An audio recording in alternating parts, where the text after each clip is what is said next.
ശബരിമല മണ്ഡലപൂജയ്ക്ക് കലിയുഗവരതനായ അയ്യപ്പസ്വാമിക്ക് ചാർത്താനുള്ള തങ്കയങ്കിയും വഹിച്ചുള്ള രഥഘോഷയാത്ര ആറന്മുള പാർത്ഥസാരഥി ക്ഷേത്രത്തിൽ നിന്നും പുറപ്പെട്ടു.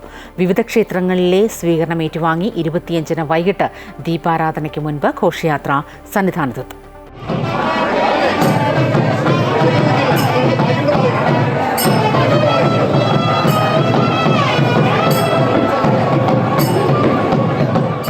ആറന്മുള ക്ഷേത്രത്തിലെ പ്രത്യേക പൂജകൾക്ക് ശേഷമാണ് രഥഘോഷയാത്ര ആരംഭിച്ചത്.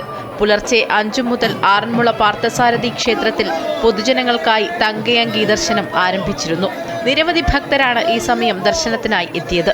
രാവിലെ 7 മണിയോടെ ഭക്തിസാന്ദ്രമായ അന്തരീക്ഷത്തിൽ ദേവസ്വം പ്രതിനിധികൾ ചേർന്ന് തങ്കയങ്കി രഥത്തിലേക്ക് ആനയിച്ചു.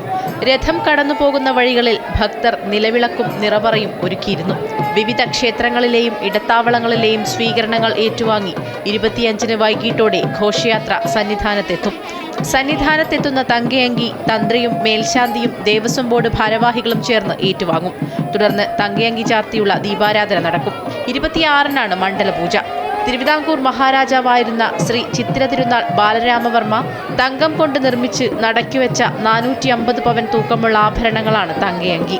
തിരുമുഖം, തിരുവുടൽ, കിരീടം, തൃപ്പാദം എന്നിവ ഇതിൽ ഉൾപ്പെടും. ശബരീശന് ഇവ ചാർത്തിയാണ് മണ്ഡലപൂജ നടത്തുക. അമൃത ന്യൂസ്, പത്തനംതിട്ട.